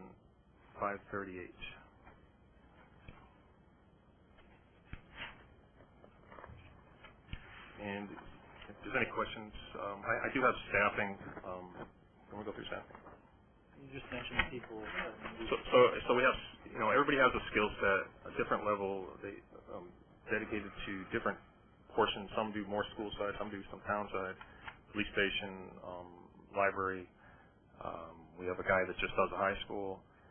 And then we have different levels. We have like a software person that does curriculum stuff. Then we have like a network engineer that just does, switches and routers and servers. So there you have it, the help desk, the network engineer, and then some support technicians. And if anybody has any questions, I'll skip that. Is this another area where we might be able to partner with other school districts and buy, iPads and iPods? Like a consortium? Mm-hmm. Yes, yeah. Right now we're just in the pilot mode. We haven't budgeted for any large bulk purchases yet, but absolutely. This year, in this current fiscal year, we've been piloting the use of these tools before we make a decision to make the shift. With a great deal of success. Will the high schools use the iPads and the other? Yes. Yeah, Don and myself were at a technology conference today, and it's amazing what's out there.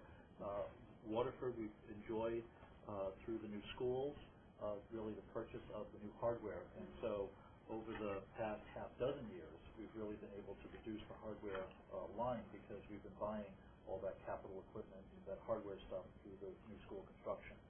The balance is, and you're beginning to see it with some of the replacements at Clark Lane, we kind of have to have some replacements built in.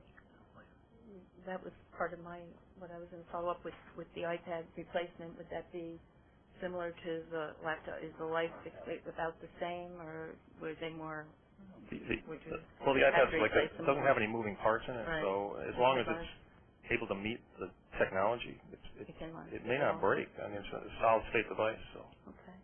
I would say it would last longer than a laptop if it was able to support the technology. And we have put each of our iPads in like an OtterBox, so it's pretty crash resistant if it's dropped or anything else. So it is pretty durable. This has been an excellent report for us. I think I can speak from the board to learn more about our technology plan, and brought me to mind that maybe at some point we could learn more too about our curriculum software and go through that. And I know we're probably going to come back. I think we probably all have a lot more questions about what we heard tonight. I know this is a little bit unusual for our format, where we usually go through in order, so we're probably going to come back to a lot of this later, but I do want to reserve time. If the board, if you have any more questions, I'd like to give our other board members an opportunity to ask and have a few words. Is that all right? Is everyone set? Yep. Okay.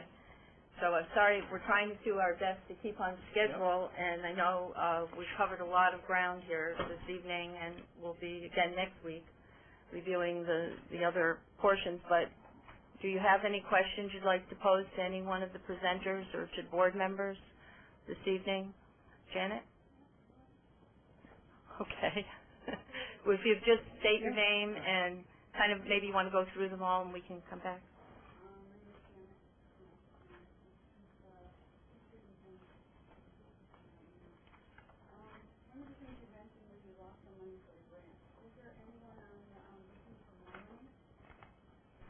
Yeah. There's lots of different things out there. I know that people can sign up at like Target and Walmart and get discounts on, ties and stuff. Is that something active you can do?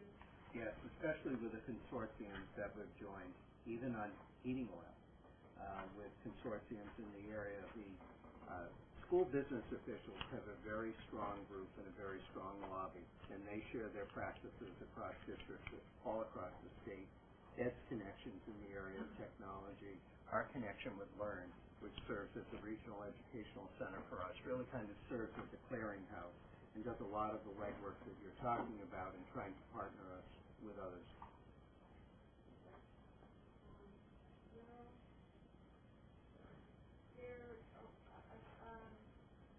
Right now, as the presidential, all this evolves and stuff like that, there's a lot of talk about eliminating or reducing the federal education department. And if that happens and you lose the mandate, will that make a difference on the budget eventually? Because there's a lot of things you don't have to do anymore to get the money that you need. That will be interesting. I don't have a crystal ball on that one. I can suggest a number of them. Along those lines, state Connecticut had an option to opt out of the No Child Left Behind. Do you know if that happened? Did not. Impact that could happen? No impact whatsoever. Their motion is not opted out? Federal government still holds us to those requirements, and for us here in Waterford, we're meeting those requirements.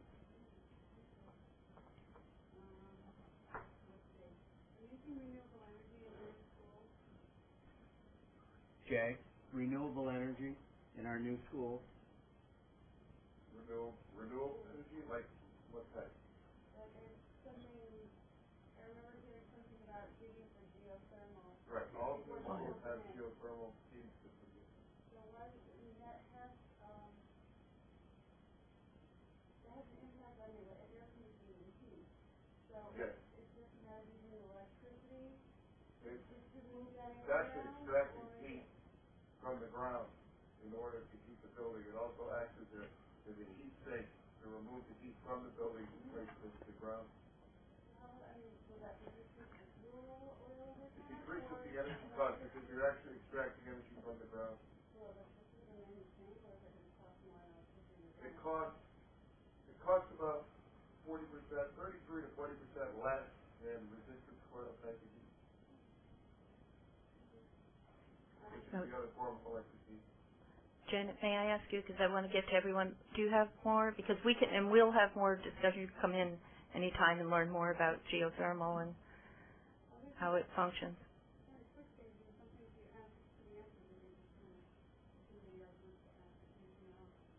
Yeah, and then we'll come back then. That's a good idea. Thank you. Ron? Yeah, Hi. One question and then one comment. The question is, obviously there's a lot of people here who introduce ourselves, say from boards and agencies. Would you like us to forward you questions based on what we heard now, or wait till our hearings? And then who would be the focal person that we would send that to? Did we We send out an email? can send them, And and the superintendent will distribute them to us. And then the comment is, this is a great informational presentation, I really like a lot. Thank The you. only thing I would do differently is I would turn the heat down to about 80 instead of... Thank you. Sorry, we didn't Spotty. realize that. Thanks, Ron. Is there someone else? Rich? A quick question for Fred Powers. I understood your comment on staffing. You're going to add a literacy specialist. And you also mentioned the use of, how will one offset the other, or how will that balance out? Sure, Rich. So literacy specialists will be created, if you will, through an overall reduction of an FTE at the high school when we look at retirements and when we look at the scheduling and we look at some staffing of smaller classes with an additional teaching period. So we're in the process of working with the high school on the scheduling. We don't have the exact formula of how that's going to look yet, but that's our plan, and we hope to realize it. And that would then offset what we're using some of our professional development money on this year, which is with the support of a consultant. It has a zero impact on the staffing. And one other question related to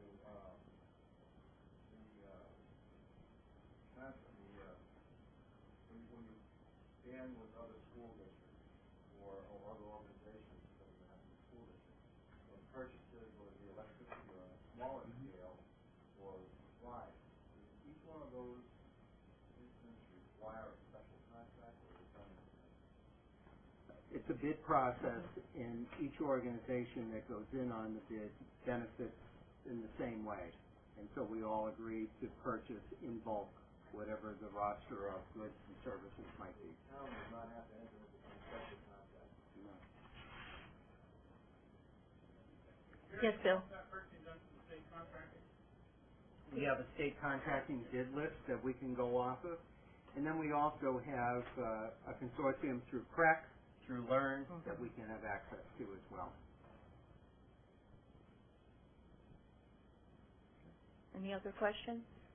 As Ron pointed out, if you think of something and you want to share it with us, send them to Mr. Belair and he'll get them to us and we'll continue to deliberate and analyze. I think this is our attempt to try to be as inclusive as we possibly can be with all the various boards so that everyone's kept abreast of what we're doing on the Board of Education with the budget. Think about it, get back to us. We want to do a good analysis and continue to protect our programs but be fiscally prudent at the same time, as Mr. Belair pointed out so well at the beginning of the presentation. So we thank you all for coming out. It's really a big plus for us to see you and the cooperation and collaboration that we've experienced with the town in the past. And Janet, I'll give you the last word.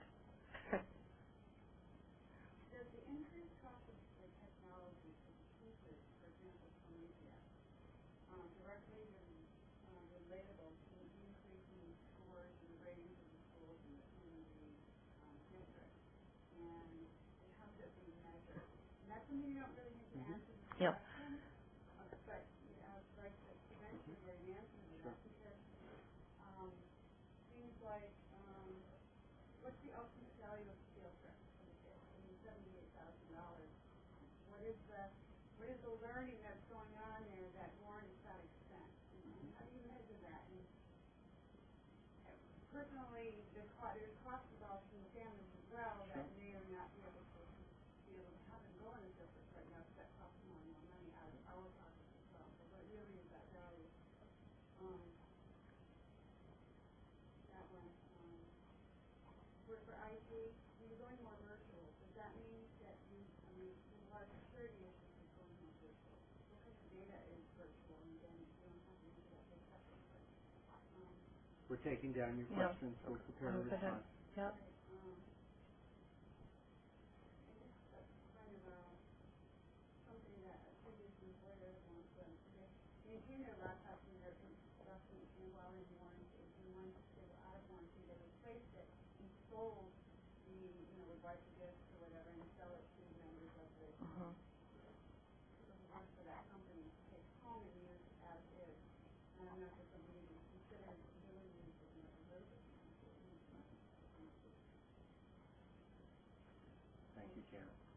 I think we have an answer to all of your questions, but we will get back to you at another time.